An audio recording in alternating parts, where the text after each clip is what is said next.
Yo, what's up guys? Dito tayo ngayon sa Station 1 White Beach. At maulan pa rin. Ayon sa pag-asa ay nalusaw na yung low pressure. Pero ito ay dulot ng tinatawag na shear line. Yan. Pero napakaganda ng beach. Yan, kita nyo guys, oh. Ganda.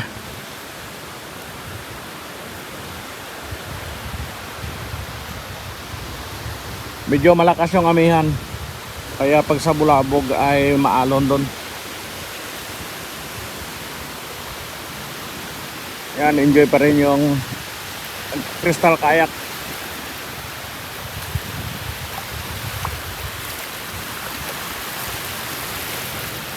Malinaw ang dagat.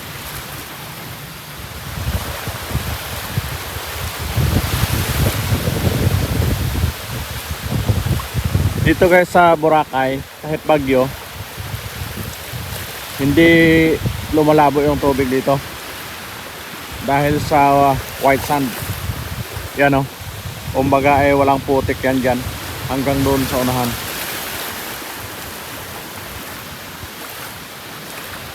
Kaya mapansin nyo yan, pag malakas yung alon, puti yung dagat. Dahil sa imbes na putik ay white sand yung kanyang dinidisturbo.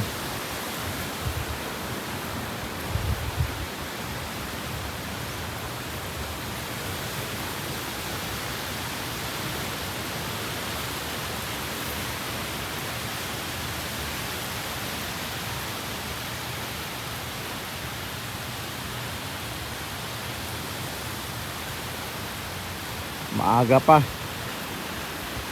Wala pa yung mga para sa water activities. Time check. 7:10 in the morning.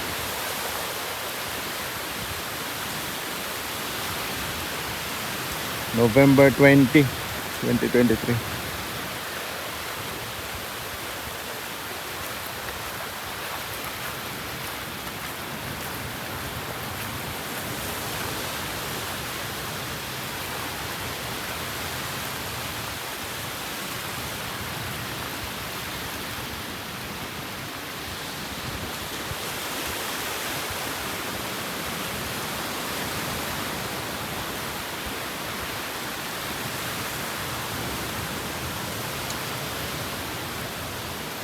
And guys, kung mapansin nyo sa mga video ko dito ng habagat, itong buhangin, na-wash out niya yung mga buhangin sa ilalim ng niyog. Ngayon, dahil amihan, na-push na naman niya paakyat yung buhangin. Kaya yun, oh, natabo na naman yung mga ugat ng niyog. Dito banda, mataas pa yung buhangin. Pag tumaas yung high tide, yan, matabunan na yan lahat yun. Dito. Yan. Pakat ng pakat yung buhangin dyan. Ganyan pag amihan. Hanggang summer na yan.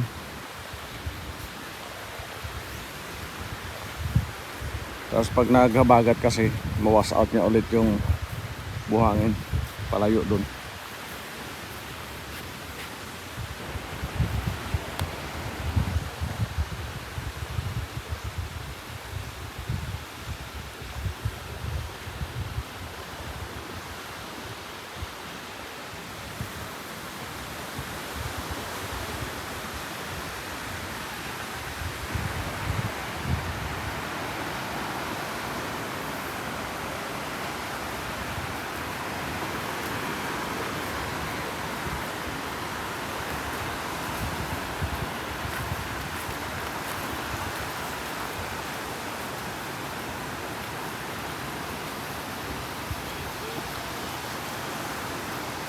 Kung wala lang bagyo or low pressure guys, ang Nobyembre ay napakaganda talaga siya na buwan dito sa Boracay.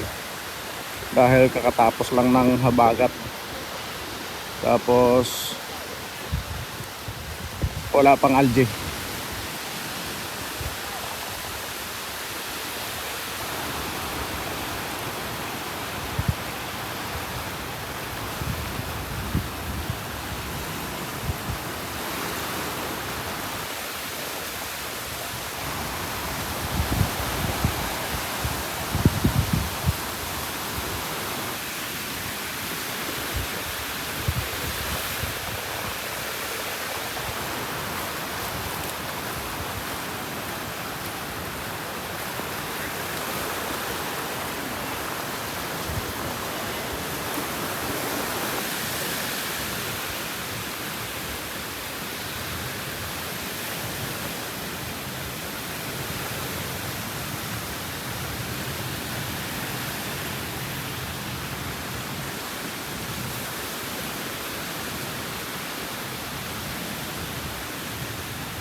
Yan lang muna guys, konting pasilip lang dito sa Boracay White Beach. Thank you for watching and keep safe everyone.